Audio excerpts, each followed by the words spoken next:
Hello hello hello.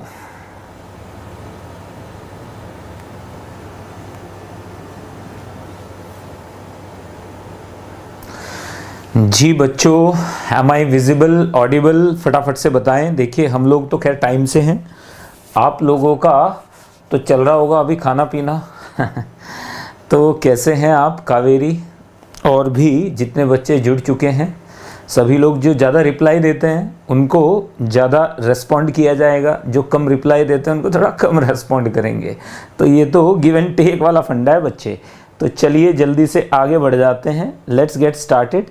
देख लेते हैं कौन कौन आप में से जुड़ चुके हैं। जी बच्चा, तो एनीबडी और एवरीबॉडी फटाफट से एक बार रिप्लाई कर दीजिए, हाय हेलो हो जाएगा तो हम आगे बढ़ेंगे।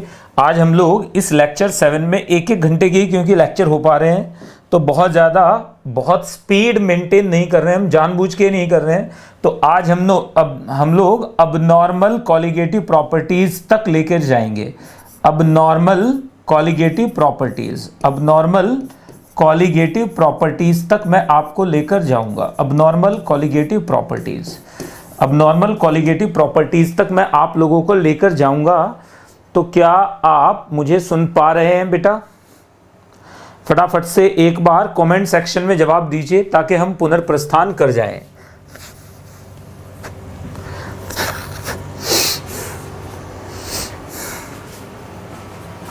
तो लास्ट क्लास में हमने क्या एग्जैक्टली पढ़ा था उसके बारे में भी बात करेंगे, और आज हम बात करेंगे किसके बारे में?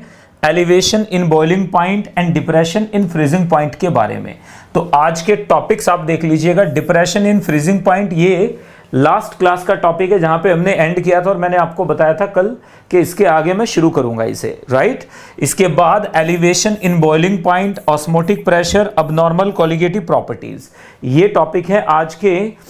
तो क्या आप लोग, जी बच्चे एक बार सारे के सारे बच्चे जवाब दीजिए फटाफट से। जब तक आपका जवाब नहीं आता है तब तक बच्चों आगे चलने में मज़ा नहीं आता है, ये सबसे बड़ी प्रॉब्लम है। तो खैर चलिए, लेकिन बढ़ना तो पड़ेगा आगे, तो दुनिया में रहना है तो काम कर प्यारे।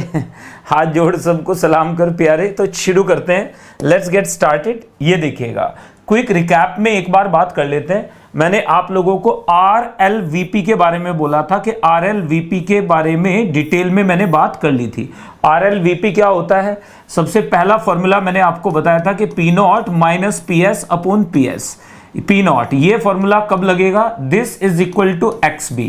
ये एक फॉर्मूला हमारे पास आ गया था बेटा, याद है ना। दूसरा मैंने आपको क्या बताया था यहीं पर?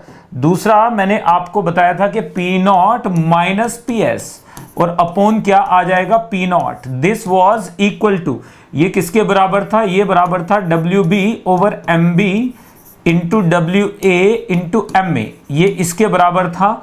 और ये किसके लिए एप्लीकेबल था? Only for dilute. किसके लिए एप्लीकेबल था ये? Only for dilute. ये डाइल्यूट के लिए एप्लीकेबल था, डाइल्यूट सॉल्यूशंस के लिए एप्लीकेबल था। मतलब इसे आप कॉन्सेंट्रेटेड सॉल्यूशंस के लिए नहीं लगा सकते हैं, right. Very good evening Kaveri, clear है ना बातें? विजिबल है बिल्कुल सारी चीजें। और तीसरी बात थी बच्चे, यहीं से हमारे पास में क्या थी?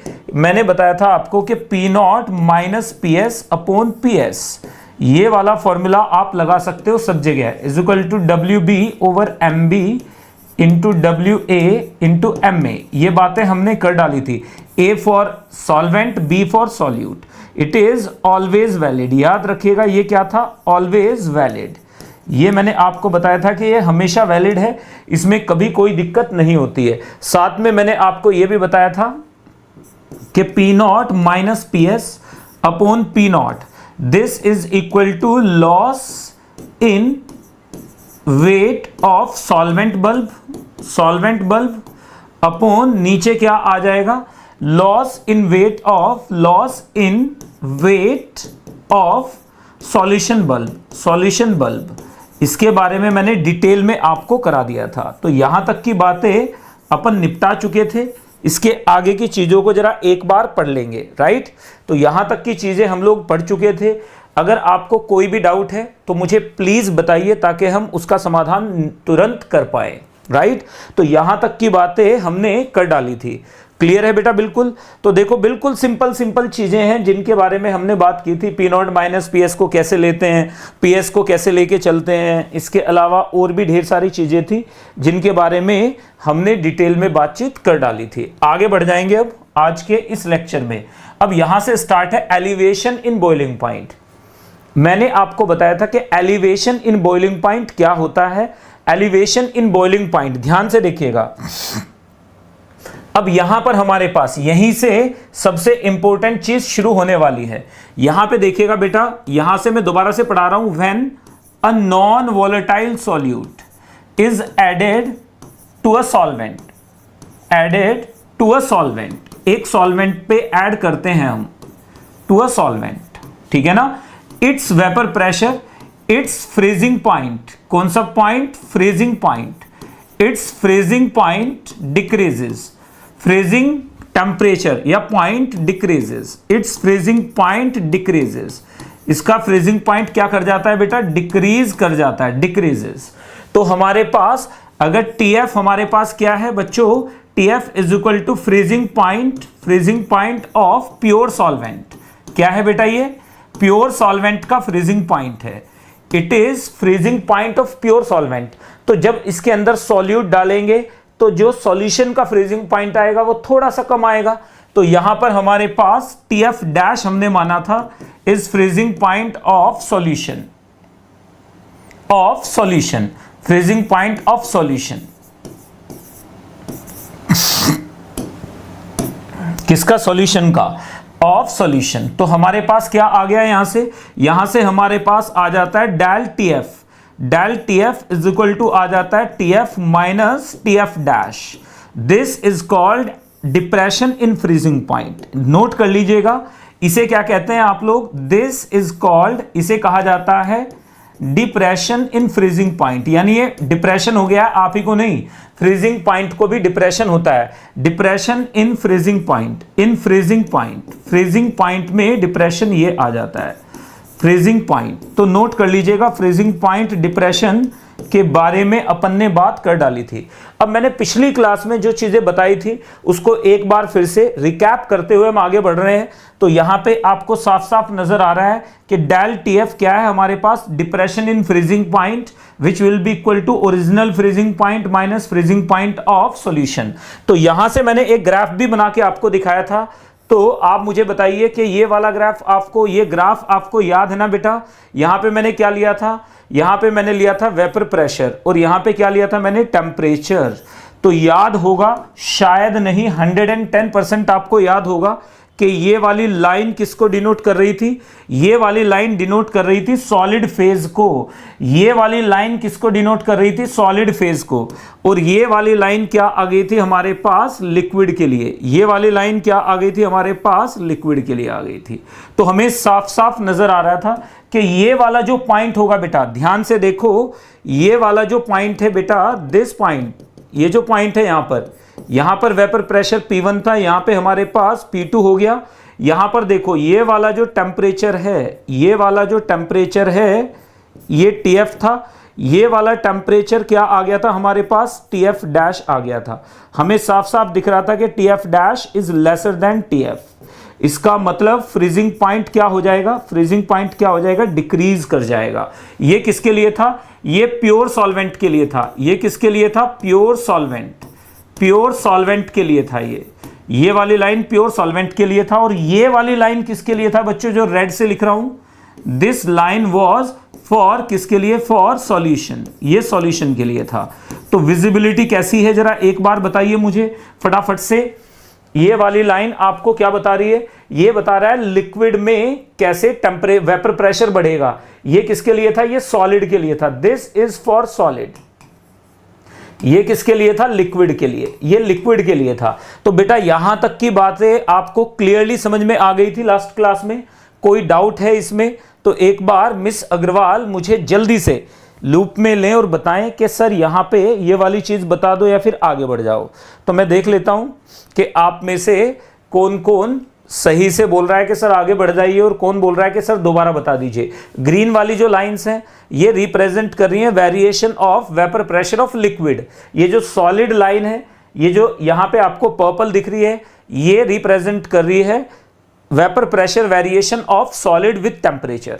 तो आपको साफ साफ दिख गया था कि इस वाले पॉइंट से और इस वाले पॉइंट में डिफरेंस कैसे आएगा। क्लियर है ना बेटा? अब चलो आगे बढ़ जाएंगे। मैंने लास्ट क्लास में आपको बताया था, यहीं पर मैंने क्लास में आपको बताया था, we know that what, we know that क्या क्या पता है हमें, that del P is directly proportional to del T and that was directly proportional to WB over MB into WA।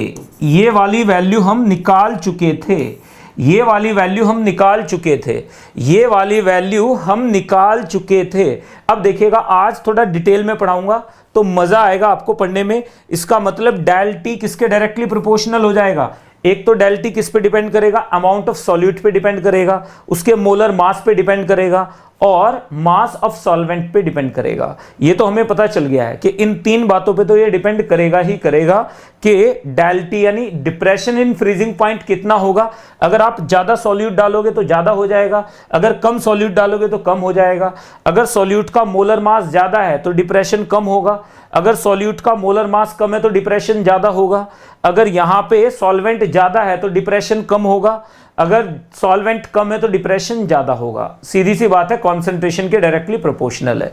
अब यहीं से इसी इक्वेशन को आप मान के चलें और आने वाली स्लाइड पे इसी इक्वेशन को मैं उठाने वाला हूं। देखो मजा आएगा आपको इसमें। आने वाली स्लाइड पे इसी इक्वेशन को उठा लेते हैं। चलिए उठाइए जरा एक बार। यहां से क्या आ जाएगा मेरे पास? यहां से आ जाएगा del T is directly proportional to WB over MB, WB over MB into WA। ये बात तो हमें क्लियरली समझ में आ चुकी है कि ये बात है। यहां पे हमने प्रोपोर्शनैलिटी कांस्टेंट लगा दिया। Del T is equal to आ गया हमारे पास K, प्लीज नोट कीजिएगा, इज इक्वल टू आ गया K into WB over MB into आ गया हमारे पास WA। तो यहां से हमारे पास कावेरी, ये जो है K, याद रखिएगा here K is proportionality constant. It is called, ध्यान से देखना, दिस इज कॉल्ड, ये जो हमारे पास है इसे क्या कहते हैं? This is not molar elevation constant. इसे क्या बोलते हैं? This is called simple elevation constant. तो याद रखिएगा इसे क्या बोलते हैं? K इज इक्वल टू क्या बोलते हैं? ये सिंपल क्या है हमारे पास? Depression constant. This is nothing but depression constant. क्या है बेटा ये? जल्दी से बताओ। This is nothing but depression constant. इसे बोलेंगे डिप्रेशन कांस्टेंट। क्या बोलेंगे इसे? डिप्रेशन कांस्टेंट बोलते हैं। This is depression constant. तो याद रखिएगा हमारे पास, अगर हमारे पास क्या आ जाएगा, प्लीज नोट कीजिएगा, अगर हमारे पास क्या आ जाए, इफ, इसकी वैल्यू क्या हो जाएगी? If WB over MB is equal to हमारे पास हो जाए 1, यानी 1 मोल, और WA इज इक्वल टू आ जाए 1 ग्राम। तो जो वैल्यू आएगी देन हमारे पास del T is equal to हो जाएगा K। इसका मतलब डिप्रेशन कांस्टेंट की आपको डेफिनेशन मिल गई। The depression in freezing point caused when 1 mole of solute is dissolved in 1 gram of solvent. मतलब इसकी वैल्यू बहुत ज्यादा होगी। इसकी वैल्यू क्या हो जाएगी? बहुत ज्यादा वैल्यू होगी। तो this is called depression constant. अब ध्यान से देखो, ये डिप्रेशन कांस्टेंट हमें पता चल चुका है कि del T is equal to, ये हमारे पास क्या हो जाता है? K is called depression constant. दूसरे केस में देखो जरा एक बार बच्चे, और मेरे साथ साथ जोर से बोलेंगे यस सर, बात बिल्कुल क्लियर है। दूसरे केस में देखो, इफ अगर हमारे पास WB over MB is equal to 1 हो जाए एंड साथ में क्या आ जाए बेटा? WA is equal to 1000 gram, WA is equal to 1000 ग्राम।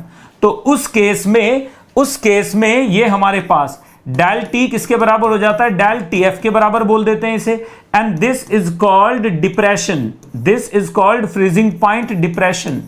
इसे क्या बोलेंगे? Depression in freezing point, in freezing point. और यहां से हमारे पास क्या आ जाएगा?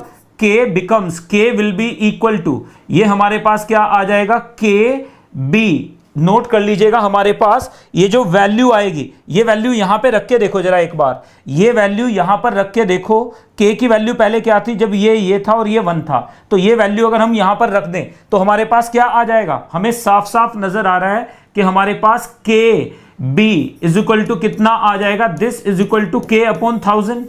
समझ में आ रहा है कैसे कैसे, क्योंकि k इज इक्वल टू हमारे पास कितना है, WB ओवर MB और इंटू कितना है 1 ग्राम, इंटू 1 ग्राम, ये है ना हमारे पास। और KB हमारे पास कितना है, KB हमारे पास कितना है बच्चे, प्लीज नोट कीजिएगा, WB ओवर MB इंटू 1000, तो ये हमारे पास है। तो हमें पता चल गया यहां से KB की वैल्यू, आप प्लीज ध्यान से देखिए, इज इक्वल टू ये वैल्यू क्या हो जाएगी हमारे पास, this value is equal to K, तो K की वैल्यू आपने पुट कर दी, तो K इज इक्वल टू क्या रख दोगे आप, KB इंटू 1000 रख सकते हैं कि नहीं रख सकते हैं, बताइए जरा एक बार। ये इक्वेशन 2 आ गई। This is called molal elevation depression constant, क्या बोलेंगे इसे, मोलल डिप्रेशन कांस्टेंट।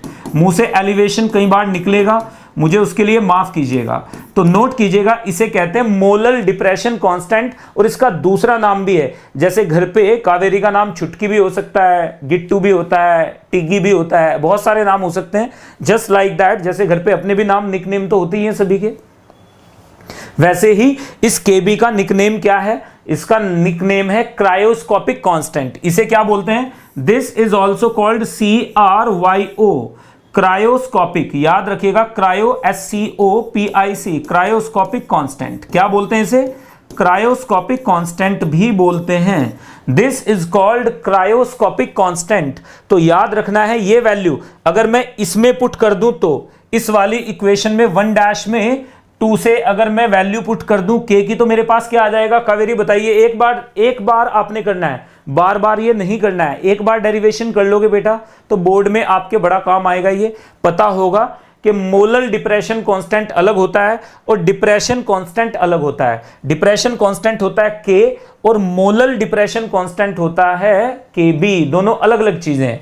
तो अब जरा एक बार मुझे बताइए फटाक से, यहां से देखो, अगर मैं ये वैल्यू पुट कर दूं किसमें, तो हमारे पास क्या आ जाएगा, del TB is equal to आ जाएगा KB into WB over MB, और यहां से क्या आ जाएगा, इंटू WA इंटू 1000। बताइए जरा एक बार ये बात आपको क्लियर कि नहीं क्लियर, बिल्कुल क्लियर। ये वाली क्वांटिटी क्या है, इस वाली पूरी क्वांटिटी को आप एक बार ध्यान से देखो, गौर से देखो इसे, ये जो पूरी क्वांटिटी है ये क्या है, मोलालिटी। तो हमारे पास क्या आ जाएगा, डेल, ये TB क्यों लिख दे रहा हूं मैं, आई डोंट रियली अंडरस्टैंड, मतलब ये डेल कहीं पे अगर पीछे भी लिख दिया हो तो उसके लिए मुझे माफ कीजिएगा, ये KB नहीं है बेटा, ये KF है। तो ना कई बार मैं बार बार बोल रहा हूं कि मेरे दिमाग में ये चीज अच्छे से घुस चुकी है कि ये KF है, ये क्या है हमारे पास, प्लीज नोट कीजिएगा, ये हमारे पास क्या आ जाएगा, ये KF है। तो it is called cryoscopic constant, KF होता है ये, KB नहीं, KB इज एबिलियोस्कोपिक कांस्टेंट। तो आप प्लीज पार्टिसिपेट करते रहा करें और मुझे बताते भी रहें कि सर ये बात समझ में आ गई है। देखो ये जो हमारे पास KF होता है, ये क्या होता है, अगर 1 मोल सॉल्यूट 1000 ग्राम सॉल्वेंट में डाल दिया जाए, अगर 1 मोल सॉल्यूट को 1 किलोग्राम सॉल्वेंट में डाल दिया जाए, तो जो भी डिप्रेशन होगा that is called molal depression constant. उसे क्या बोलते हैं, बोलो जरा एक बार, that is called molal depression constant. Easy है बात बिल्कुल। चलो जी आगे बढ़ जाते हैं मोलल डिप्रेशन कांस्टेंट में। तो ये हमारे पास आ जाएगा del TF is equal to, ये आ जाएगा हमारे पास del TF is equal to KF और इनटू क्या आ गया, मोलालिटी आ गई। तो नोट कर लीजिए, देखो कितना आसान था ये, जिस पे हमें फोकस करना था। आसान है ना बिल्कुल, जरा ध्यान से देखिएगा, del TF is equal to KF into molality. मतलब मोलालिटी अगर बढ़ेगी तो डेल TF मतलब एलिवेशन डिप्रेशन बढ़ेगा, इसका मतलब फ्रीजिंग पॉइंट क्या हो जाएगा, फ्रीजिंग पॉइंट कम हो जाएगा। फ्रीजिंग पॉइंट क्या हो जाएगा, कम हो जाएगा। सारी कैलकुलेशंस के लिए ये बात याद रखेंगे। दूसरी बात यहीं से अगर आपको समझ में आया फटाक से मुझे बताओ, यस यस सर, क्लियर है बात बिल्कुल। देखो अगर 2 सॉल्यूशंस ले लिए जाएं, यहां पर हमारे पास क्या है, KF is called molal depression constant. क्या बोलते हैं इसे, मोलल डिप्रेशन कांस्टेंट। इसे मोलल डिप्रेशन कांस्टेंट कहते हैं। इसकी वैल्यू होती है, मैं प्रूव कर सकता हूं, अगर आप बोले तो मैं प्रूव करके दिखा सकता हूं ये वैल्यू। इसकी वैल्यू होती है RTF स्क्वायर, RTF का square upon 1000 into latent heat of fusion. Latent heat of fusion, latent heat of fusion के ये ऐसे आ जाता है। तो याद रखिएगा मोलर डिप्रेशन कांस्टेंट, तो आप प्लीज नोट कर लीजिएगा। तो हमारे पास क्या आ जाएगा बेटा, यहां से हमारे पास आ जाएगा KF इज इक्वल टू, देखो जरा एक बार, ये आ जाता है M into R into TF का स्क्वायर अपॉन नीचे आ जाता है 1000 enthalpy of vaporization, enthalpy of fusion, not vaporization. कितना आ जाता है M into R into TF का स्क्वायर अपॉन नीचे आ जाता है 1000 इंटू एंथैल्पी ऑफ फ्यूजन। अब आप ये सोच रहे होगे सर ये कैसे आ गया, यहां पे बिकॉज डेफिनेशन यूज कर ली मैंने 11th वाली, बिकॉज हमें पता है कि latent heat of fusion is equal to होती है enthalpy of fusion upon molar mass, upon क्या होता है मोलर मास, मोलर मास के ये होती है हमारे पास एंथैल्पी ऑफ फ्यूजन। तो LF की जगह अगर मैं क्या रख दूं, ये रख दूं और मोलर मास नीचे आ जाएगा तो ऊपर चला जाएगा molar mass. This is molar mass of solvent, याद रखिएगा ये क्या है, मोलर मास ऑफ सॉल्वेंट है। ये हमारे पास क्या है, मोलर मास ऑफ सॉल्वेंट, किसका, सॉल्वेंट का मोलर मास। तो अगर आप बोलेंगे कभी कि सर इसे प्रूव करके दिखा दीजिए, तो मुझे इसे प्रूव करने में कोई दूर दूर तक दिक्कत नहीं है। हाँ जी, हाँ जी, तो बिल्कुल del TB is equal to, हाँ del T is equal to WB into 1000, नहीं नहीं नहीं नहीं नहीं नहीं नहीं नहीं उल्टा, हाँ एक ही बात है, WB MB इंटू KF भी तो आएगा ना बेटा, तो उस KF को भी तो आपने याद रखना है। हमारे पास इसमें बीच में KF भी आएगा।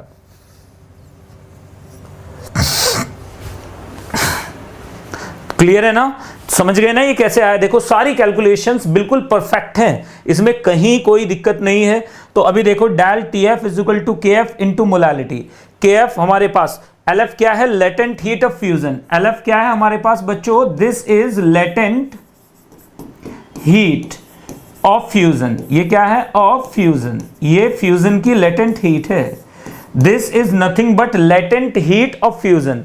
बता दो जरा एक बार कि सर बात बिल्कुल क्लियर है थम्स अप के साथ में, जल्दी से इसे पढ़िए और मेरे साथ फटाफट से मुझे बोल के बताएं कि ये बात बिल्कुल क्लियर है sir. We have understood this. फटाफट सटासट जल्दी से, खटाखट, आजकल तो एक और टर्म आ गई है खटाखट।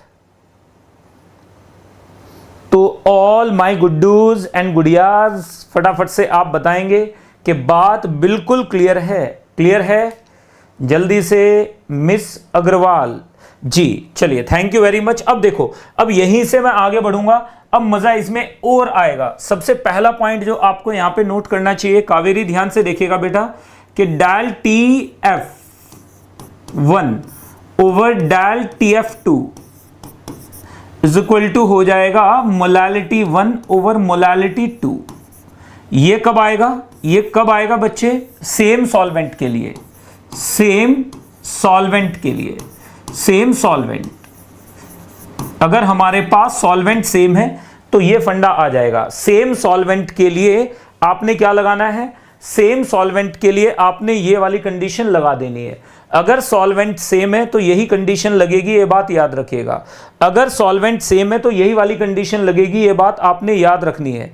अगर सॉल्वेंट सेम है तो ये कंडीशन लग जाएगी, मतलब equimolal solutions will have equal depression in their freezing points. दूसरी बात यहां से आपको नोट करनी चाहिए और मुझे लगता है कि आप करेंगे भी सही। हमें पता है del TF is equal to क्या है, TF minus TF dash, which is equal to किसके बराबर है, KF इंटू मोलालिटी। तो यहां से मेरे पास क्या आ जाएगा, यहां से मेरे पास आ जाएगा TF, हमें TF निकालना है। तो TF dash will be equal to किसके बराबर हो जाएगा, इसको इधर लाओ, इसको इधर लाओ, ये आ जाएगा माइनस KF इंटू मोलालिटी और प्लस आ जाएगा TF। तो आप ध्यान से देखो बेटा, this is equal to mx plus C, y is equal to mx plus C वाला ये एक स्ट्रेट लाइन नजर आ रही है मुझे।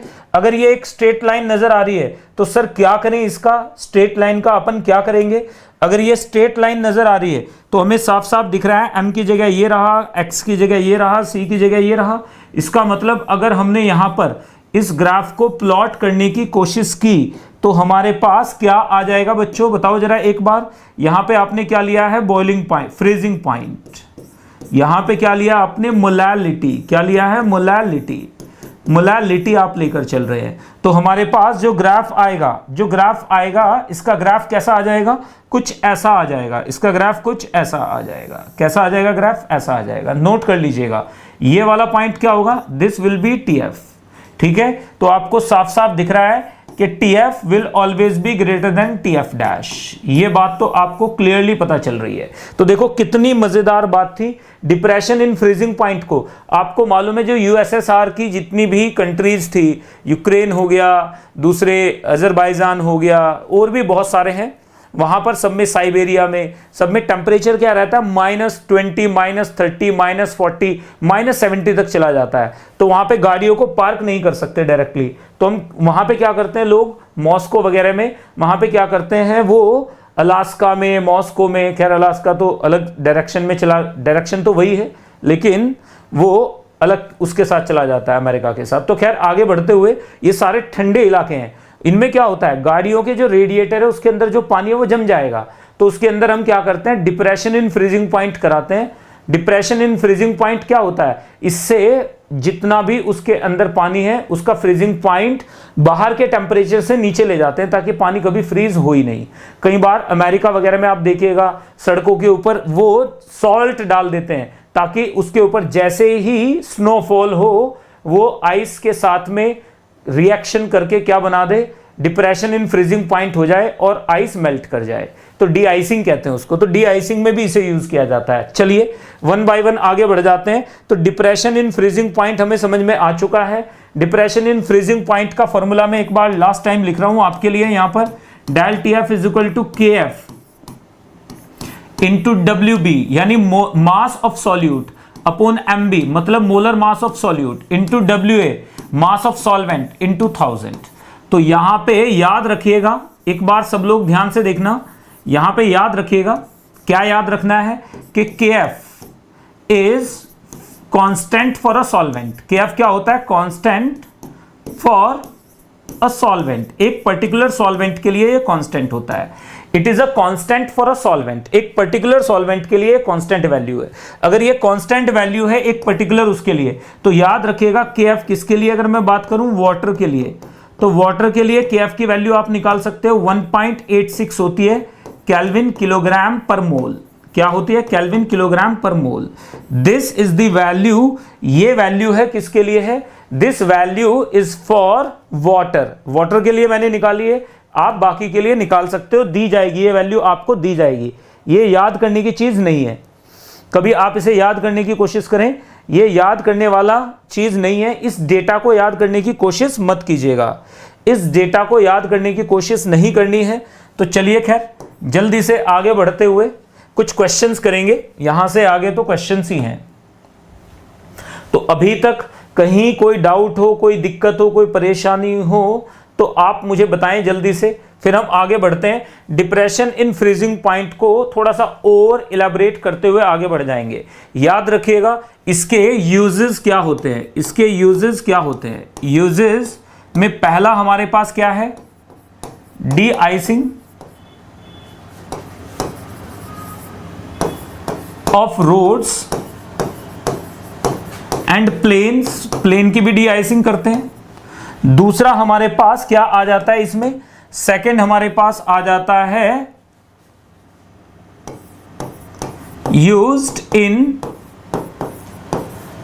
Car radiators. कार रेडिएटर में इन्हें यूज करते हैं, रेडिएटर्स, कार रेडिएटर्स में इन्हें यूज किया जाता है।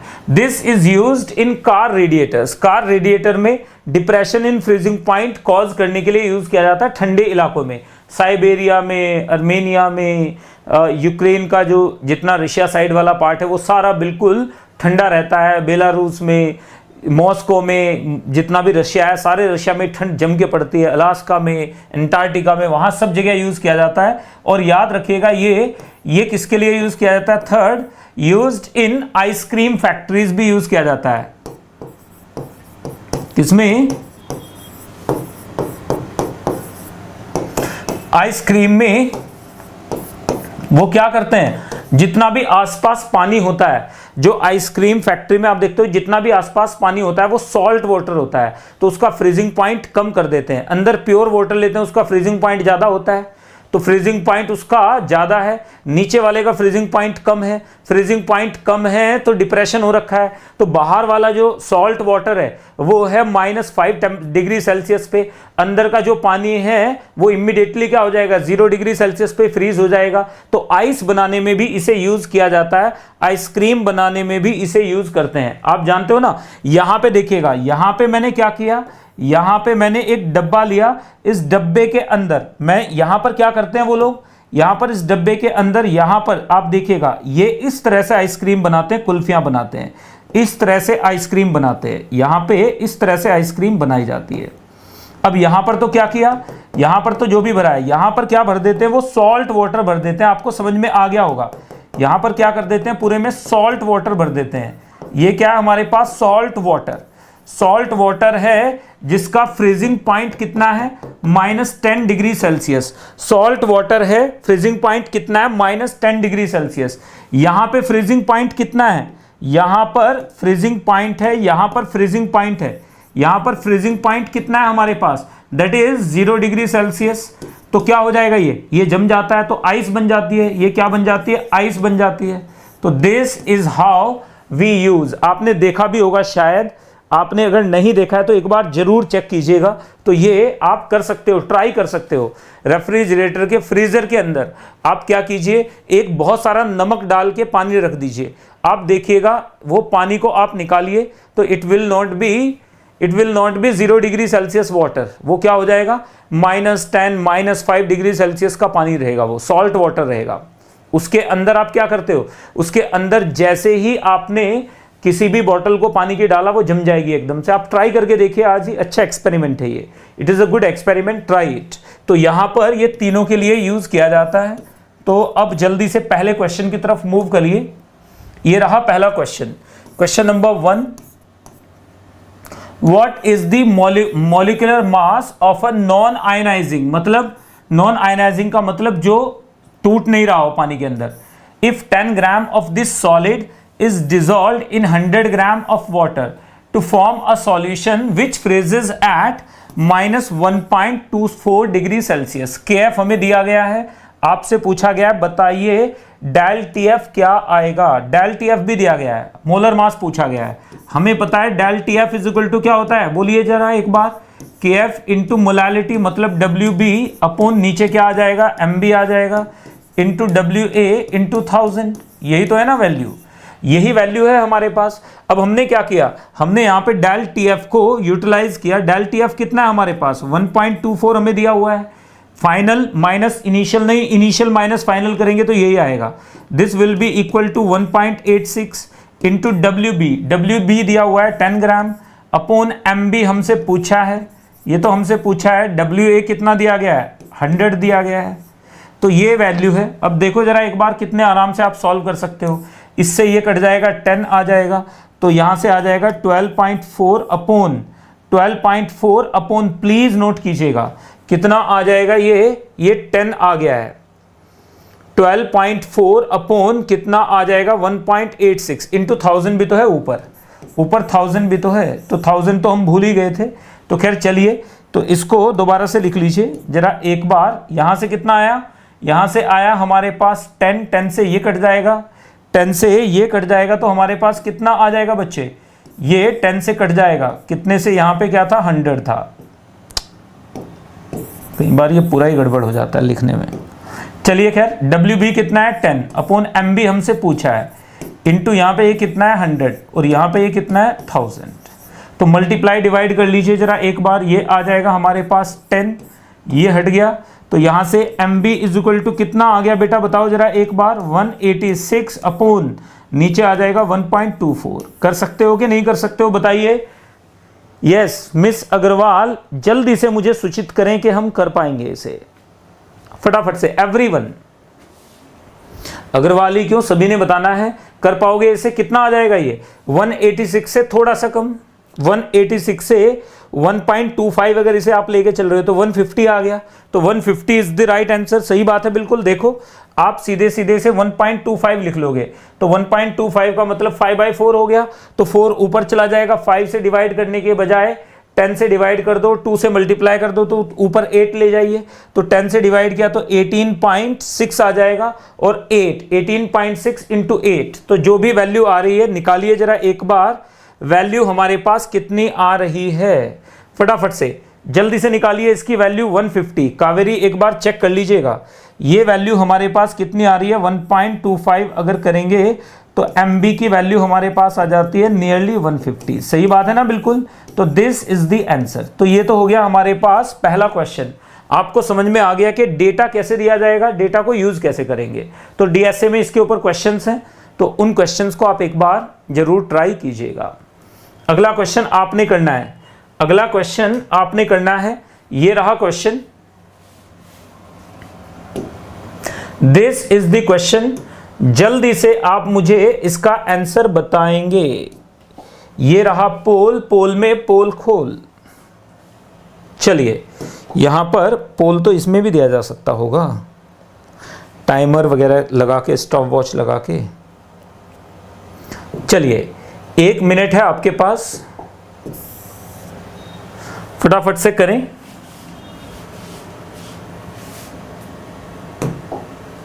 टाइमर ही लगाएंगे ना, 1 मिनट है आपके पास टाइमर, जल्दी से बताएंगे बेटा। What will be the answer of this question?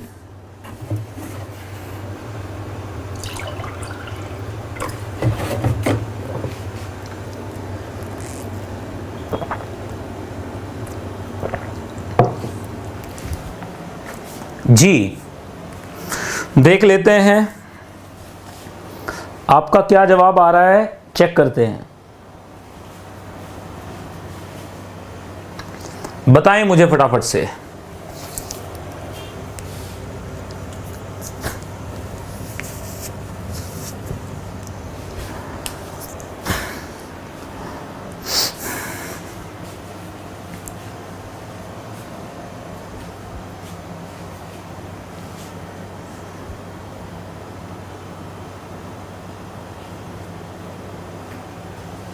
D, यहां से देखिएगा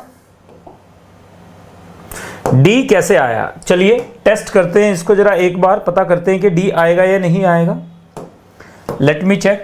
हमें दिया हुआ है before it starts crystallising out, तो यहां पे हमारे पास del TF is equal to KF 1.86 into molality, तो 5 ग्राम यूरिया डिजोल्व किया गया 5/60 इंटू यहाँ पे 1 kilogram of water, 1 kilogram of water है तो यहाँ पे 1000 इंटू 1000 ही कर देंगे, तो ये आ गया हमारे पास। ध्यान से देखिएगा, ये 1000 से तो 1000 आउट, ये आ गया हमारे पास 12, तो यहाँ से del TF is equal to आ जाएगा हमारे पास 1.86/12, 1.86/12।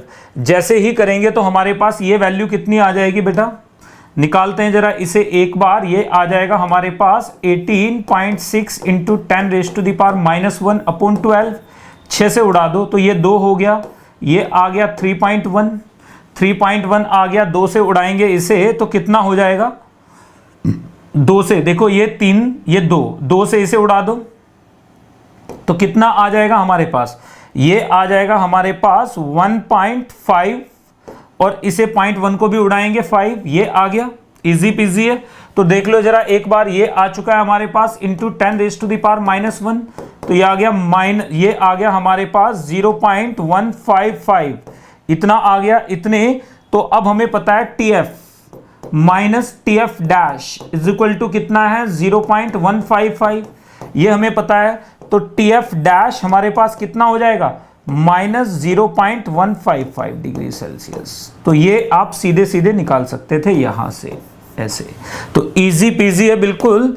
तो आंसर कितना आ जाएगा, +4 आप यहां से आंसर दे सकते हो।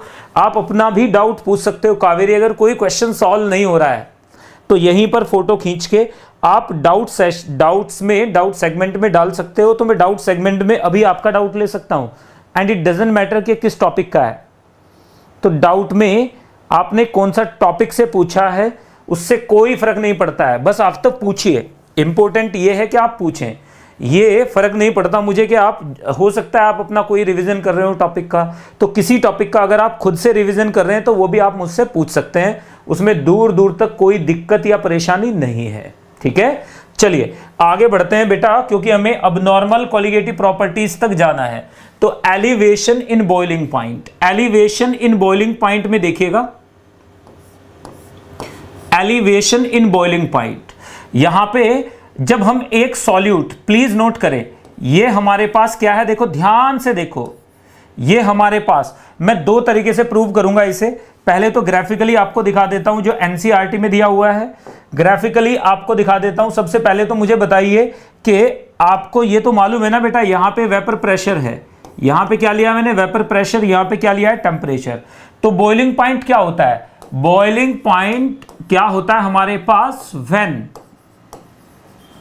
Vapour pressure tends to becomes equal to, vapor pressure becomes equal to atmospheric pressure, becomes equal to what, equalizes what, atmospheric pressure equal to 1 atmosphere। This is open vessel के अंदर बात कर रहे हैं, वो ओपन वेसल के अंदर अपन बात कर रहे हैं। तो ओपन वेसल में जब किसी भी लिक्विड का वेपर प्रेशर 1 एटमॉस्फेयर हो जाता है उसे बॉइलिंग पॉइंट कहते हैं, कॉमन सेंस है। तो यहां पर देखो बढ़ते बढ़ते यानी बॉइलिंग पॉइंट तक, अब यहां पर देखो ये मैंने मान लिया मेरे पास सॉल्वेंट है, ये मेरे पास सॉल्वेंट है, ये सॉल्वेंट ऐसे जाएगा, ये मैंने मान लिया ये वाली लाइन मेरे पास क्या है, मैंने मान लिया ये वाली लाइन जो डिनोट करती है, क्या मान लिया मैंने कि ये वाली लाइन जो डिनोट करती है, ये वाली लाइन जो डिनोट करती है, ये वाली लाइन जो डिनोट करती है, ये वाली लाइन जो डिनोट करती है, ये किसको डिनोट कर रही है बेटा, ये वाली लाइन जो डिनोट कर रही है, इसे अंडू करते हैं एक बार, ये वाली लाइन जो डिनोट कर रही है, प्लीज दोबारा से देखिएगा, ये वाली लाइन जो डिनोट कर रही है, ये किसको डिनोट कर रही है, दिस इज डिनोटिंग, ये डिनोट कर रही है हमारे पास, इसका कलर चेंज कर लेते हैं, ये डिनोट कर रही है 1 एटमॉस्फेयर। तो हमारे पास क्या आ जाएगा, ये हमने मान लिया दिस इज 1 atm, ये 1 atm है, ये क्या है 1 atm, यानी जब भी वेपर प्रेशर यहां आ जाएगा तो उसे बोलेंगे बॉइलिंग पॉइंट। तो बॉइलिंग पॉइंट के लिए हमने पहला ये ले लिया, ये हमारे पास क्या है प्योर सॉल्वेंट, ये हमारे पास प्योर सॉल्वेंट है, प्योर सॉल्वेंट क्या है, ये सॉल्वेंट, सॉल्वेंट है प्योर।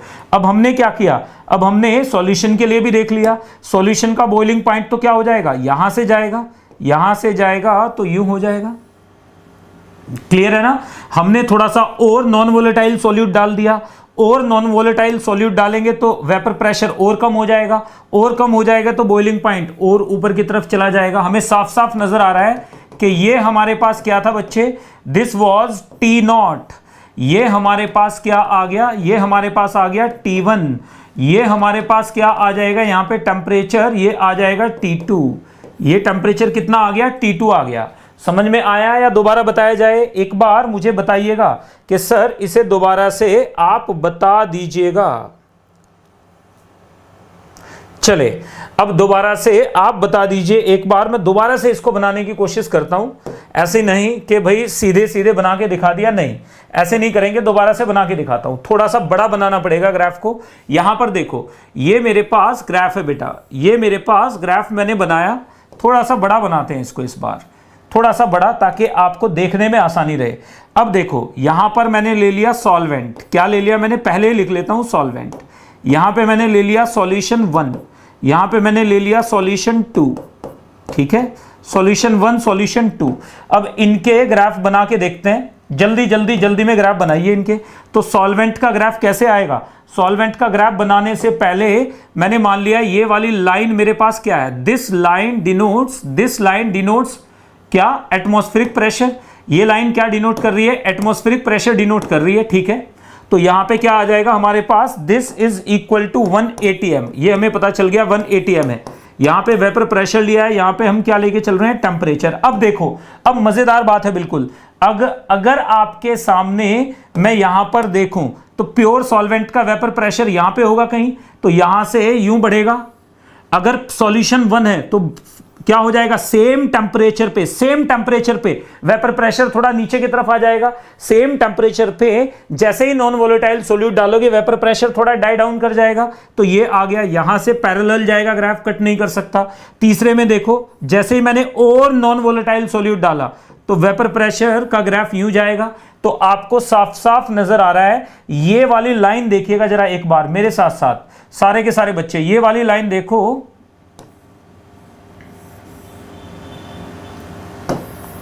ये वाली लाइन देखो जरा एक बार, ये वाली लाइन क्या डिनोट कर रही है, ये वाली लाइन डिनोट कर रही है बेटा, ये वाली लाइन क्या डिनोट कर रही है, दिस इज डिनोटिंग व्हाट, ये एक टेम्परेचर डिनोट कर रही है। दूसरे पे भी आ जाते हैं, ये दूसरा टेम्परेचर डिनोट करेगा, यहां पे तीसरे पे भी आ जाते हैं, इसे भी अलग कलर से ले लेते हैं, ये हमारे पास तीसरा टेम्परेचर भी डिनोट करेगा, ये आ गया हमारे पास तीसरा टेम्परेचर।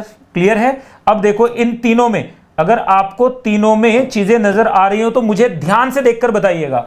ये वाला पॉइंट मेरे पास क्या हो गया, दिस पॉइंट इज T0, ये वाला पॉइंट क्या हो गया, T0, ये वाला पॉइंट क्या हो गया, T1, ये वाला पॉइंट हो गया T2। हमें साफ साफ दिख रहा है T0 से ज्यादा T1 है, उससे ज्यादा T2 है, इसका मतलब बॉइलिंग पॉइंट लगातार बढ़ रहा है। दिख रहा है कि नहीं दिख रहा है कावेरी, ध्यान से देखिएगा बेटा।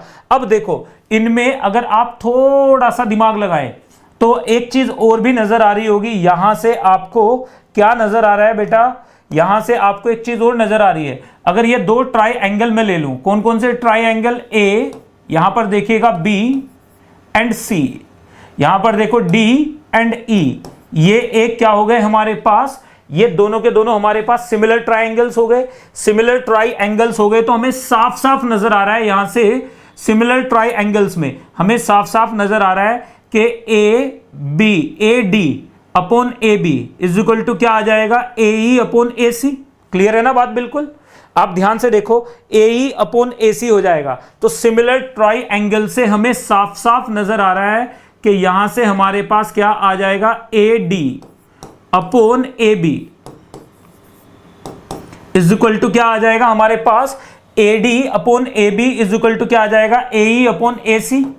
बोलो जरा एक बार, AE upon AC, easy peasy lemon squeezy. यहीं से देखो AD हमारे पास क्या हो जाएगा, T2 minus T0 upon T1 minus T0 is equal to क्या आ जाएगा हमारे पास, AE हमारे पास क्या आ जाएगा, P2 माइनस P1 यानी 1 एटमॉस्फेयर। तो प्लीज नोट कीजिएगा 1 माइनस P2 यानी ये आ जाएगा हमारे पास 1 minus P2 upon 1 minus P1, ये वैल्यू आ जाएगी। क्लियर करके देखो आप, तो हमें साफ साफ दिख रहा है कि del T2 upon del T1 is equal to क्या आ जाएगा, del P2 upon del P1। बोलिए जरा एक बार, ये बात समझ में आई कि नहीं आई? देखो मैं प्रूव करते हुए आगे बढ़ रहा हूं, अगर कोई भी पॉइंट समझ में नहीं आएगा तो आप पूछेंगे। इसका मतलब क्या हो गया, इसका मतलब del T is directly proportional to del P, ये तो हम पहले ही प्रूव कर चुके हैं। तो del T is directly proportional to del P। अब डेल P की वैल्यू हमें पता है, del P is directly proportional to WB over MB into WA, ये हमें पता है। ये इक्वेशन 2 हो गई, ये इक्वेशन 1 आ गई। पटको वैल्यू यहां पर सेम वैल्यू आ जाएगी हमारे पास, del T is equal to, is directly proportional to WB over MB into WA। ये आपके लिए आ गया प्रोपोर्शनैलिटी रिलेशन जो हमें चाहिए था। यहां से हमारे पास क्या आ जाएगा, यहां से हमारे पास आ जाएगा del TB is equal to आ जाएगा KB इंटू मोलालिटी। सेम फंडा आ जाएगा, बिल्कुल सेम, जैसा कि हमने डिप्रेशन में किया है डिट्टो वैसा ही एलिवेशन में आएगा। KB को क्या बोलेंगे यहाँ पे, KB is called molal elevation constant. बोलो मेरे साथ जल्दी से, तेज तो नहीं पढ़ा रहा हूं बच्चे, एक बार हाँ या ना में जवाब दीजिएगा कि सर बिल्कुल सही स्पीड है, अगर फास्ट है तो मैं इसे स्लो डाउन करूंगा। तो हमारे पास KB की क्या आ जाएगी, मोलल एलिवेशन कांस्टेंट। KB को क्या बोलेंगे, मोलल एलिवेशन कांस्टेंट बोलेंगे। KB को क्या बोलेंगे, मोलल एलिवेशन कांस्टेंट, या इसका दूसरा नाम होता है एबिलियोस्कोपिक कांस्टेंट। तो एबिलियोस्कोपिक कांस्टेंट भी बोलते हैं, मोलल एलिवेशन कांस्टेंट भी इसको बोला जाता है। अगर मेरी बात आपको समझ में आ तो चलो मुझे बता कि सर बात बिल्कुल क्लियर है, 110% क्लियर है बात। अगर कहीं डाउट है तो एक बार जल्दी से फटाफट से देखो बच्चे, मैंने सारी चीजें बिल्कुल डेरिवेशन के साथ आगे बढ़ाऊं मैं। तो डेरिवेशन हमने किया है, ये सिमिलर ट्रायंगल्स ले लिया हमने, सिमिलर ट्रायंगल का फंडा हमने लिया, उसके बाद हमने सीधे वही उसी पे ले आए, उसी रास्ते पे गए जिस पे हम पहले चले थे। यानी जितना डिप्रेशन इन फ्रीजिंग पॉइंट में कैलकुलेशन की थी, exactly same elevation in boiling point में किया है हमने। ठीक है ना बेटा? चलो जी नेक्स्ट की तरफ बढ़ेंगे। अब देखो मैं दूसरे मेथड से एक बार आपको बताता हूं। कावेरी ये बताइए, एंट्रोपी के बारे में थोड़ा सा आइडिया है? एंट्रोपी के बारे में हमें थोड़ा सा इत्तू सा आइडिया है एंट्रोपी के बारे में? एंट्रोपी क्या होती है? अगर दो सब्सटेंसेस को मिक्स करते हैं, सॉल्यूट को सॉल्वेंट के साथ मिक्स करेंगे तो एंट्रोपी बढ़ेगी कि घटेगी? बताइए जरा मुझे एक बार। अगर सॉल्यूट को सॉल्वेंट के साथ मिक्स करेंगे तो एंट्रोपी बढ़ेगी या घटेगी? पहली क्लास में ये पढ़ा चुका हूं मैं आपको। तो बताइए सुयश, जल्दी से बोलिए, एंट्रोपी बढ़ेगी या घटेगी? हमें पता है कि सेकंड मेथड में देखिएगा, आपको अभी मैं क्लियरली दिखाता हूं। थर्मोडायनेमिकली अगर मुझे आपको दिखाना पड़े तो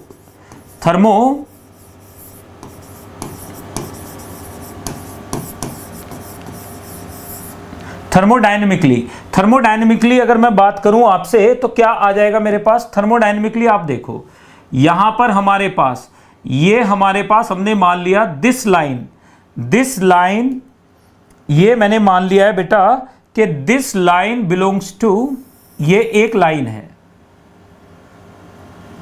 ये दूसरी लाइन है,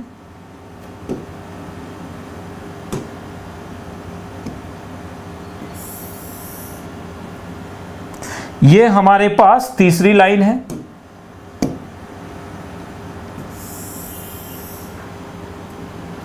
आप देख रहे हो थर्मोडायनेमिकली लेके चल रहे हैं इसे। हम क्या लेके चल रहे हैं? थोड़ा बहुत तो आपको पता होगा थर्मो किसके बारे में, एंट्रोपी के बारे में बिल्कुल मालूम है ना? जल्दी से बोलिए, सुयश, शर्मा जी, कावेरी, सारे के सारे बच्चे फटाफट से बताइए मुझे। यहां पर देखो, अगर मैं इधर से इधर को एंट्रोपी लेकर चलूं, अगर मैं इधर से इधर को क्या लेके चलूं? एंट्रोपी क्या लेके चला मैं? एंट्रोपी लेकर चला। क्या लेके चला? एंट्रोपी। तो मुझे पता है ये हमारे पास क्या आ जाएगा? This is entropy of pure solvent. ये एंट्रोपी ऑफ प्योर सॉल्वेंट है, ये एंट्रोपी ऑफ सॉल्यूशन हो जाएगी, थोड़ा सा बढ़ जाएगी, और ये एंट्रोपी किसकी हो जाएगी? Of vapour, entropy of vapour. अब इन दोनों में देखो जरा एक बार, अगर थोड़ा सा आपने इतना सा भी दिमाग लगाया बेटा, एकदम से आपको समझ में आएगा। भाई जैसे ही सॉल्वेंट के अंदर सॉल्यूट डालेंगे तो एंट्रोपी बढ़ेगी, तो हमें साफ साफ दिख रहा है सॉल्वेंट से ज्यादा सॉल्यूशन की एंट्रोपी होती है। अब देखो जब हम सॉल्वेंट को बॉयल करेंगे तो हम यहां से यहां तक लेकर जाएंगे, सॉल्वेंट को बॉयल करेंगे, this will be entropy of solvent. ये क्या हो जाएगी? Entropy of solvent, entropy change of solvent in vaporization. और ये क्या हो जाएगा? This will be entropy change of solution. ये सॉल्यूशन का एंट्रोपी चेंज है। दोनों में इवेपोरेट कौन होगा? दोनों के दोनों कंडीशन में। कावेरी एक चीज नोट करो, आपको मैं इतनी डिटेल में चीजें बता रहा हूं, एक बार फिर से देख लीजिएगा। दोनों के दोनों चीजों में आपको एक बात याद रखनी है। क्या चीज याद रखनी है? कि भाई जब सॉल्यूट नॉन वोलेटाइल है तो जो भी वेपर में जाएगा वो सॉल्वेंट ही होगा। इसका मतलब चाहे आप इसे हीट करके यहां पे लेके जाओ, चाहे इसे हीट करके सॉल्यूशन को हीट करके वेपर में लेके जाओ, दोनों केस में वेपराइजेशन, वेपराइज कौन हो रहा है? दोनों केस में वेपराइज हो रहा है सॉल्वेंट, सॉल्यूट वेपराइज नहीं हो रहा है। इसका मतलब यहां पे जो भी वेपराइजेशन हो रहा है वो सिर्फ सॉल्वेंट का हो रहा है, सॉल्यूशन का कोई वेपराइजेशन यहां पे नहीं है। तो इसको जरा एक बार पढ़ लेते हैं। देखो यहीं से हमें साफ साफ हमें पता है एंट्रोपी, बट हमें पता है क्या? एंट्रोपी इज इक्वल टू होता है enthalpy of vaporization upon boiling point. ये हमें मालूम है, entropy of vaporization upon boiling point. तो हमें यह पता चल गया बॉइलिंग पॉइंट। तो यहां से क्या आ जाएगा? फॉर सॉल्वेंट, किसके लिए? सॉल्वेंट के लिए, सॉल्वेंट के लिए लगाओ तो आ जाएगा entropy of solvent. Entropy of solvent is equal to enthalpy of vaporisation of solvent upon boiling point of pure solvent. ये आ गई इक्वेशन 1। दूसरे में एंट्रोपी फॉर सॉल्यूशन, सॉल्यूशन के लिए entropy change of solution is equal to enthalpy of vaporisation of solvent ही आएगा, क्योंकि वेपराइज तो सिर्फ सॉल्वेंट ही होगा, लेकिन बॉइलिंग पॉइंट बदल जाएगा, टी डैश हो जाएगा, टीबी डैश हो जाएगा। दोनों को बराबर रखो, दोनों में से कौन ज्यादा है, यहां पे देखो दोनों में से कौन ज्यादा है, del S solvent entropy change of solvent is greater than del S solution. रखो वैल्यू वहां से, इसका मतलब enthalpy of vaporization upon boiling point is greater than enthalpy of vaporization upon boiling point of solution। देखिए जरा एक बार मेरे साथ बोलो जोर से कि सर बात बिल्कुल क्लियर है। ये तो खल्लास हो जाएगा बिल्कुल, ये कट गया तो हमारे पास क्या बचा, हमारे पास बचा यहां से TB dash is greater then TB। दिख रहा है ना, इसका मतलब therefore क्या आ जाएगा हमारे पास, therefore what, therefore क्या आ जाएगा, बॉइलिंग पॉइंट विल इंक्रीज। अगर मेरी बात समझ में आई हो तो प्लीज एक बार मुझे बताएं कि सर बात 100% क्लियर है, यहां तक कि किसी को कोई भी दिक्कत हो, कोई भी परेशानी हो, नोट करने हैं और ये नोट्स आपको मिलेंगे। ये नोट्स मैं आप लोगों के साथ शेयर भी करूंगा। तो एलिवेशन इन बॉइलिंग पॉइंट भी हमें पता चल गया, हमें यह भी पता चल गया कि सॉल्वेंट के लिए हमें कैसे लेना है, हमें यह भी पता चल गया सॉल्यूट के लिए कैसे लेना है। तो ये बहुत आसान सा है, इसमें कहीं दूर दूर तक कोई दिक्कत, कोई परेशानी, कोई शक या सुबह हो तो मुझे बताइएगा एक बार। तो चलिए आगे बढ़ जाते हैं। तो एलिवेशन इन बॉइलिंग पॉइंट पे ही अपने आप को अपन रखते हैं। तो हमें ये तो पता चल गया कि हमारे पास del TB is equal to आ जाएगा TB dash minus TB which is equal to molality into KB. ये वैल्यू हमें पता चल गई, रखो जी वैल्यू यहां पर। तो हमें पहला फॉर्मूला तो हमें यहीं से मिल गया कि जैसे जैसे मोलालिटी बढ़ेगी बॉइलिंग पॉइंट बढ़ेगा। क्लियर है, तो यहां से हमारे पास आ जाएगा del TB is equal to KB into molality, मतलब WB अपॉन MB, अगर MB पूछा जाए आपसे तो इंटू WA इंटू 1000। ये फॉर्मूला कब लगाओगे, जब हमसे मोलर मास पूछा जाए तो। ये फॉर्मूला तब लगेगा जब हमसे मोलर मास पूछा जाए तब। ये फॉर्मूला कब लगेगा, जब हमसे मोलर मास पूछा जाए तब। नॉन वोलेटाइल सॉल्यूट का मोलर मास निकालने के लिए क्वेश्चन अगर आपसे पूछा गया तो ये फॉर्मूला लग जाएगा सीधे सीधे। दूसरी चीज यहीं से देखो, del TB1 over del TB2 is equal to आ जाएगा हमारे पास यहां से molality 1 over molality 2, molality 1 over molality 2। Why, because KB is same for same solvent. Same solvents के लिए KB क्या रहेगा, सेम रहेगा। क्लियर है बात बिल्कुल। अब अगर मुझे ग्राफ बनाना हो तो कैसे बनाऊंगा graph, TB dash is equal to आ जाएगा मोलालिटी इंटू KB और प्लस आ जाएगा TB। तो Y इज इक्वल टू आ जाएगा XM plus C। Value put करो जरा एक बार मेरे साथ में, करो वैल्यू पुट। यहाँ पे ये आ गया हमारे पास TB डैश, यहाँ पे क्या आ गया हमारे पास मोलालिटी। तो ग्राफ कैसा आएगा, ग्राफ कुछ ऐसा आएगा। ग्राफ कैसा आएगा, कुछ ऐसा आएगा। Easy peasy lemon squeezy. देखो ग्राफ कैसे आ रहा है ये भी आपको पता चल गया है, किस तरह से हमें लेके चलना है ये भी हमें पता चल चुका है। अगर हम जबरदस्ती क्वेश्चन को गलत करेंगे तो गलत हो जाएगा, अदरवाइज क्वेश्चन गलत होने का कोई चांस है नहीं। अब यहाँ पे KB के बारे में एक बार थोड़ा सा बताना जरूरी है कि ये KB क्या बला है, ये KB क्या बला है, इसके बारे में बात करना जरूरी है। KB के बारे में एक बार बात कर लेते हैं, फिर थोड़ा सा आगे बढ़ जाएंगे। तो हमारे पास KB इज कॉल्ड, क्या कहते हैं इसे, मोलल एलिवेशन कांस्टेंट। क्या बोलते हैं, molal elevation, molal elevation constant. क्या बोलते हैं, molal elevation constant, molal elevation constant. इसका दूसरा नाम इबिलियोस्कोपिक कांस्टेंट भी है।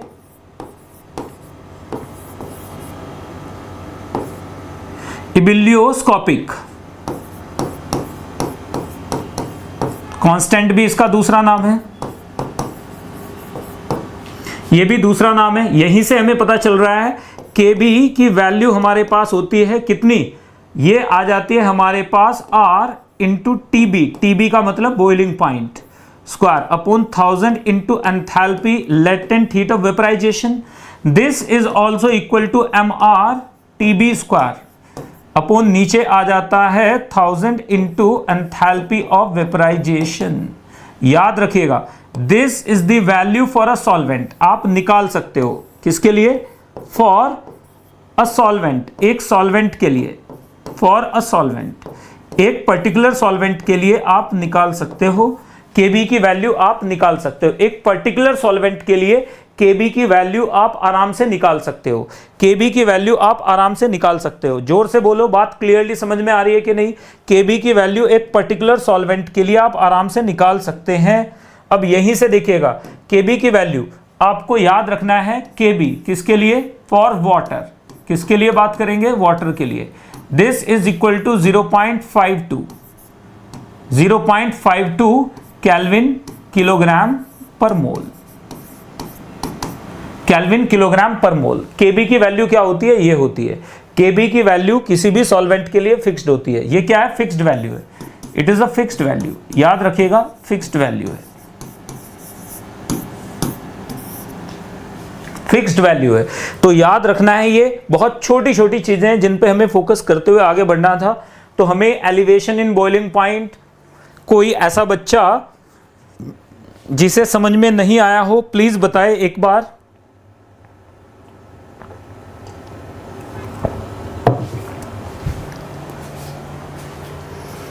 एलिवेशन इन बॉइलिंग पॉइंट अगर आपको समझ में नहीं आया है तो प्लीज बताइए एक बार कि सर, चलिए आपको सारी बातें क्लियरली समझ में आ रही हैं। Thank you very much. बहुत इजी है ये chapter, it is very easy. JEE main level पे तो ये और भी आसान है, एडवांस लेवल पे थोड़ा सा इसमें कॉम्प्लिकेशंस आते हैं तब जब आपको अनशन चीजें पूछ ली जाती है, राइट? जब आपको अनशन चीजें पूछ ली जाती हैं। कावेरी बिल्कुल क्लियर है चीज, 110% क्लियर है। चलो जी, अब हम नेक्स्ट की तरफ मूव कर जाएंगे। अब बात करेंगे ऑस्मोटिक प्रेशर की। ऑस्मोटिक प्रेशर क्या होता है? What is osmotic pressure? Osmotic pressure क्या चीज है? तो ऑस्मोटिक प्रेशर को देखिए जरा एक बार मेरे साथ साथ बोलेंगे कि ऑस्मोटिक प्रेशर। तो ऑस्मोटिक प्रेशर क्या चीज होती है? What do we call osmotic pressure? Please please ध्यान से देखिएगा, बहुत सारे बच्चों को ये समझ में नहीं आता कि ऑस्मोटिक प्रेशर का मतलब क्या होता है। यहां पर देखो, ये हमारे पास यहां भी वेपर प्रेशर ही आएगा। यहां पर देखिए, ये मेरे पास एक कंटेनर है। कंटेनर ले लेते हैं, चलिए एक कंटेनर ही बना लेते हैं। तो सबसे पहले हमने एक कंटेनर बना लिया। सबसे पहले हमने क्या किया बच्चे? एक कंटेनर बना लिया। हमने एक कंटेनर बना लिया और उस कंटेनर को हमने क्या किया? उस कंटेनर में हमने एक सेमी परमिएबल मेम्ब्रेन लगा दी बीच में। हमने यहां पर क्या किया? एक सेमी परमिएबल मेम्ब्रेन लगा दी इस कंटेनर के बीच में। एक सेमी परमिएबल मेम्ब्रेन लगा दी इस कंटेनर के बीच में। एक सेमी परमिएबल मेम्ब्रेन अपन ने लगा दी। ये क्या है? Semi permeable membrane. क्या है ये बेटा? This is semi permeable membrane, SPM. SPM का मतलब होता है ये सॉल्वेंट पार्टिकल को तो अक्रॉस दिस सॉल्यूशन क्या करेगी? सॉल्वेंट पार्टिकल्स को तो अक्रॉस दी सॉल्यूशन ये क्या करेगी? एक सेकंड रुकिएगा प्लीज।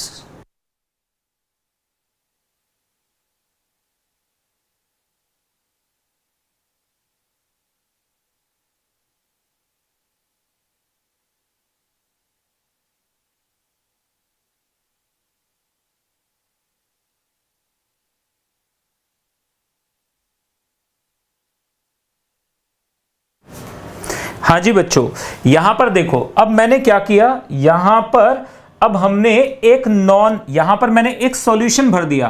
प्लीज नोट कीजिएगा, देखो यहां पर मैंने एक सॉल्यूशन फिल कर दिया है। यहां पर मैंने एक सॉल्यूशन फिल कर दिया है। यहां पर मैंने एक सॉल्यूशन फिल कर दिया है। यहां पर मैंने एक सॉल्यूशन फिल कर दिया है। यहां पर मैंने दूसरा सॉल्यूशन फिल कर दिया है। ठीक है, यहां पर मैंने दूसरा सॉल्यूशन फिल कर दिया है। दूसरा सॉल्यूशन फिल कर दिया है। ये मेरे पास क्या है? ये मेरे पास है सॉल्यूशन 1। ये मेरे पास है सॉल्यूशन 2। दो सॉल्यूशन है। अब ध्यान से देखो, यहां पे मेरे पास कॉन्सेंट्रेशन कितनी है जरा बताइए एक बार। कावेरी, यहां पे कॉन्सेंट्रेशन कितनी है? यहां पे मैंने मान लिया कॉन्सेंट्रेशन कितनी है मेरे पास C1, यहां पे मेरे पास कॉन्सेंट्रेशन कितनी है C2, कॉन्सेंट्रेशन कितनी है C2। अब कंडीशन क्या दी गई है, C2 is greater then C1, C2 C1 से ज्यादा है। तो मुझे एक बात बताइए, इतनी बात देखने के बाद आपको क्या नजर आ रहा है यहां पे आपको इतनी बात, इतनी सी चीज देखने के बाद क्या नजर आ रहा है, क्या फील होती है? एक बार जरा कमेंट सेक्शन में बताइए कि सर मैं इससे ये इन्फर कर पा रही हूं। इन्फरेंस आपका, आप क्या इन्फर करोगे इस इंफॉर्मेशन के साथ में? आपका इन्फरेंस क्या होगा कि भाई इतनी इंफॉर्मेशन के साथ आप क्या देखकर बता सकते हो यहां पे इस सॉल्यूशन पे? जल्दी से, ये एक सॉल्यूशन है नॉन वोलेटाइल सोल्यूट वाला, ये दूसरा सॉल्यूशन है नॉन वोलेटाइल सोल्यूट वाला। इधर कॉन्सेंट्रेशन C1 है, इधर कॉन्सेंट्रेशन C2 है, दोनों सेम टेम्परेचर पे हैं, दोनों के दोनों सेम टेम्परेचर पे हैं, दोनों के दोनों किस पे हैं, सेम टेम्परेचर के ऊपर हैं। Both are at the same temperature, both are at the same temperature, both are at the same temperature and are separated by a semi permeable membrane, right? So क्या आ जाएगा हमारे पास? जल्दी से, इससे क्या इन्फर आप करते हो, जल्दी से बताइएगा, इससे इन्फ्रेंस क्या होगा? yes, still waiting for your answer। इस डेटा से आप क्या फिगर आउट कर पा रहे हो इसमें बेटा? इससे हमें यह पता चल रहा है कि यहां पे हमारे पास वेपर प्रेशर क्या होगा, यहां पे हमारे पास वेपर प्रेशर मैंने मान लिया कितना है P2, यहां पे हमारे पास वेपर प्रेशर कितना है P1, दिख रहा है ना, P1 है, सेम सॉल्वेंट है, सॉल्यूट नॉन वोलेटाइल है। तो यहां पे नहीं नहीं कीर्ति, आप तो ऑस्मोटिक प्रेशर पे पहुंच गए हैं आपने, कावेरी, सॉरी कीर्ति नहीं, कावेरी, आप ऑस्मोटिक प्रेशर पे पहुंच गए हैं। ऑस्मोटिक प्रेशर पे नहीं जाना था हमें, ऑस्मोटिक प्रेशर पे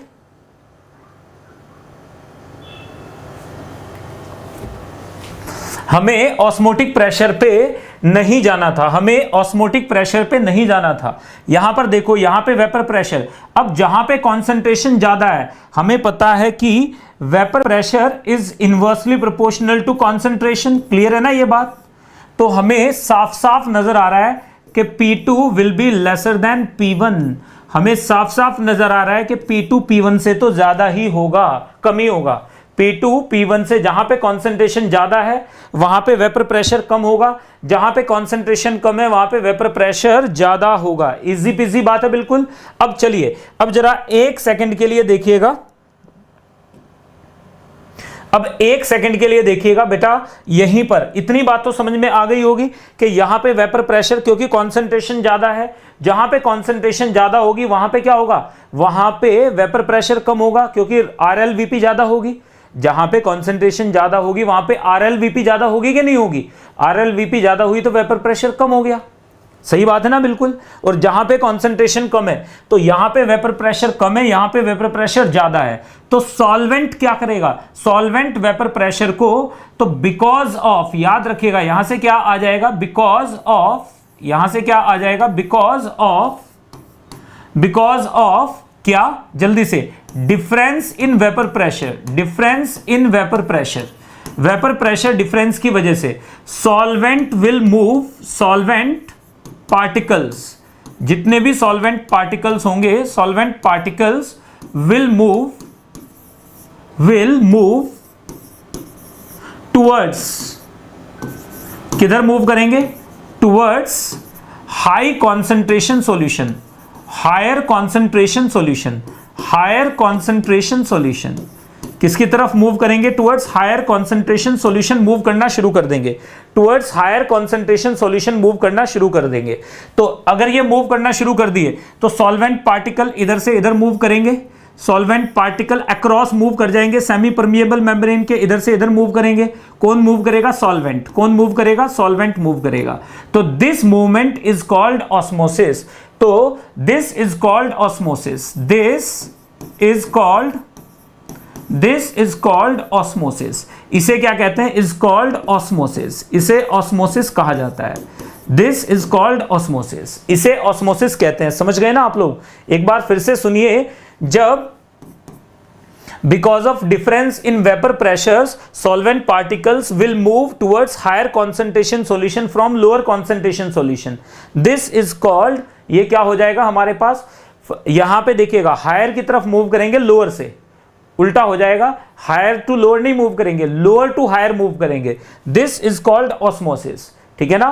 तो याद रखेंगे the hydrostatic pressure in capillaries, hydrostatic pressure developed due to osmosis is called osmotic pressure. तो याद रखिएगा the external pressure, the external pressure, external pressure, the external pressure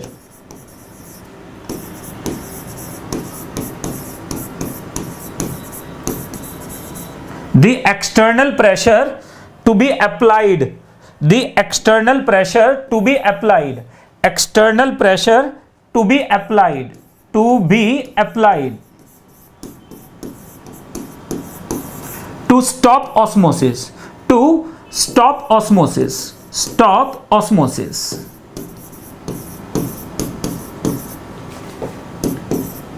is called, क्या कहा जाता है उसे, is called osmotic pressure।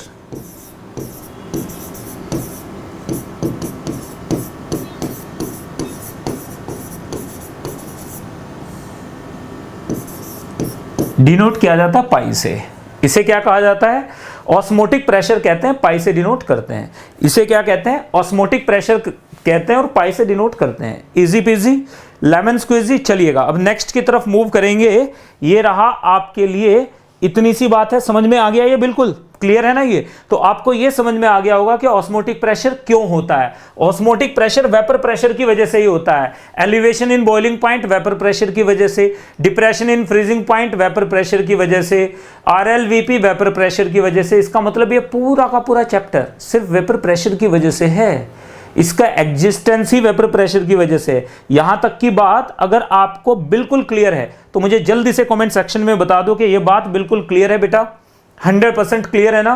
तो यहीं से आगे बढ़ेंगे कल, यहीं से कल मैं आपको आगे के नोट्स पढ़ाना शुरू करूंगा। Thank you very much. चलिए अभी मेरी दूसरी क्लास है तो बीच में थोड़ा सा गैप चाहिए। थैंक यू, टेक केयर बेटा। चलिए bye, God bless you all, take care.